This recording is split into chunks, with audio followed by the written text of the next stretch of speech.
Pasok ang Gilas Pilipinas sa finals ng men's basketball ng 19th Asian Games. Mataas matalo ang host country na China. Umabot pa ng 18 points ang lamang ng China noong halftime.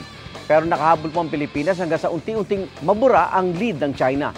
Final score, 75-76. Nanguna si 77-76. Nanguna si Justin Brownlee na naka 33 points. Makakaharap po ng Gilas ang koponan ng Jordan sa finals. At yan ang unang beses na makakatuntong ang Pilipinas sa finals ng men's basketball sa loob ng mahigit 3 dekada.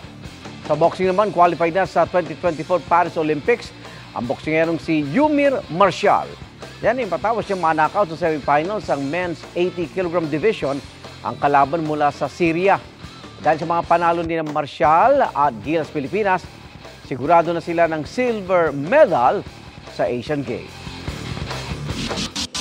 Mga kaibigan, samahan nyo kaming saksiyan ng mga balita. Mag-subscribe sa GMA Integrated News sa YouTube. Para sa mga kapuso abroad, samahan nyo kami sa GMA Pinoy TV at sa www.gmanews.tv.